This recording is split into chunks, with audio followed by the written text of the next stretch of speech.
আপনার ফোন থেকে imo open করবেন, অর্থাৎ যেই ফোনের ইমো আছে সেই ফোন থেকে আপনাকে ইমোটি সেট আপ করে নিতে হবে। ইমোতে আসার পর এখানে প্রোফাইল অপশন পাবেন, এখানে টাচ করবেন। এবার নিচের দিকে দেখেন সেটিংস একটি অপশন আছে, এখানে ক্লিক করবেন। এবার দেখতে পারবেন অ্যাকাউন্ট এন্ড সিকিউরিটি, এখানে ক্লিক করবেন। এবার দেখতে পাচ্ছেন এখানে পাসকি একটি অপশন চলে আসছে, এখানে ক্লিক করবেন এবং ক্লিক করার সাথে সাথে এখানে দিকে সেট আপ করতে হবে।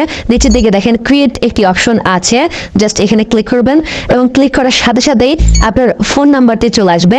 নিচের দিক থেকে কন্টিনিউ ক্লিক করবেন। ওকে, এবার দেখতে পাচ্ছেন আপনার ফোনের ইমেল দিয়ে শো করবে। এই তীর চিহ্নে ক্লিক করলে আপনার ফোনে যতগুলো ইমেল আছে সবগুলো ইমেল দেখা যাবে। এখান থেকে আপনার যে ইমেল দিয়ে সহজ মনে হয় আপনি সেটি দিবেন বা আপনার ইমেল দিয়ে সিলেক্ট করবেন। সিলেক্ট করার পর নিচের দিক থেকে কন্টিনিউ ক্লিক করবেন এবং ক্লিক করার সাথে সাথে এখানে দেখতে পাচ্ছেন আপনার ফোনের স্ক্রিন লকটি দিতে হবে। আমি পাসওয়ার্ডটি দিয়ে দিচ্ছি। দরবর এটি কিন্তু এখানে পাসকি সেট আপ বা ক্রিয়েট সাকসেসফুল হয়ে গেছে। এখন আমি এই পাসকি, তো এই ফোনে কোনো প্রকার ইমো নেই। প্রথমেই আমি ফোনের প্লে স্টোরে আসবো। প্লে স্টোরে আসার পর সরাসরি এখান থেকে ইমো ইনস্টল করে ফেলবো এবং ইমো ইনস্টল করার পর সিম্পলি এখান থেকে ইমোটি ওপেন করে দেব। কান্ট্রি সিলেক্ট করে দিচ্ছি, অর্থাৎ ইমো অ্যাকাউন্ট যেভাবে খোলে। এরপর এখানে আমার যে ইমো নাম্বারটি আছে সেটি দিব। দেওয়ার পর টিক চিহ্নে ক্লিক করব। এবার দেখতে পাচ্ছেন এখানে একটি অপশন চলে আসছে লগ ইন উইথ পাসকি, অর্থাৎ আমরা পাসকি যেটি ক্রিয়েট করেছি সেটি দিয়ে এখানে লগ ইন করতে পারবো। আমি যদি লগ ইন উইথ পাসকিতে ক্লিক করি তাহলে দেখতে পাচ্ছেন এখানে লগ ইন হচ্ছে না। তার মানে আমাদের ইমেলটি এই ফোনে প্রথমে লগ ইন করতে হবে, তারপরে আমরা কোড ছাড়া এইখানে ইমো ব্যবহার করতে পারবো। সো আমি সরাসরি জিমেল অ্যাপ থেকে এই প্লাসে ক্লিক করে আমার ইমেল দিয়ে দিচ্ছি।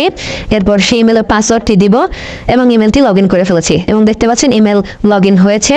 এবার আমি যদি ইমোতে আসি, আসার পর এবার এখান থেকে যদি আমি এই যে পাসকির উপর ক্লিক করি এবং ক্লিক করার সাথে সাথেই দেখতে পাচ্ছেন এটি লোড দিচ্ছে এবং এখানে সেট আপ করা অপশন চলে আসছে। এখানে দেখতে পাচ্ছেন এনক্রিপশন অপশন চলে আসছে এবং নিচের দিকে ইউজ স্ক্রিন লক একটি অপশন লেখা চলে আসছে। সো এখানে যদি আমি ক্লিক করি তাহলে আমার এই যে OnePlus ফোন আছে এই ফোনের যে স্ক্রিন লক আছে, প্যাটার্ন থাকলে প্যাটার্ন, এই লকটি দিয়ে মূলত আমাকে ইমো আনলক করতে হবে বা ইমো ব্যবহার করতে হবে। সো দেখতে পাচ্ছেন এখানে ফোনের মডেল চলে আসছে। সো এখানে আমার ফোনে যে পিন দিয়েছিলাম, অর্থাৎ ফোনে যে পাসওয়ার্ড ছিল, প্যাটার্ন ছিল, সেটি এখানে দিব। দেওয়ার পর এখান থেকে নেক্সটে ক্লিক করব এবং ক্লিক করার সাথে সাথে এবার দেখতে পাচ্ছেন আমি যে ফোন ব্যবহার করি এই ফোনের পাসওয়ার্ড দিতে হবে বা এই ফোনের লকটি আনলক করতে হবে। সো এই ফোনের আনলক করার জন্য ইউজ আনলকে ক্লিক করব।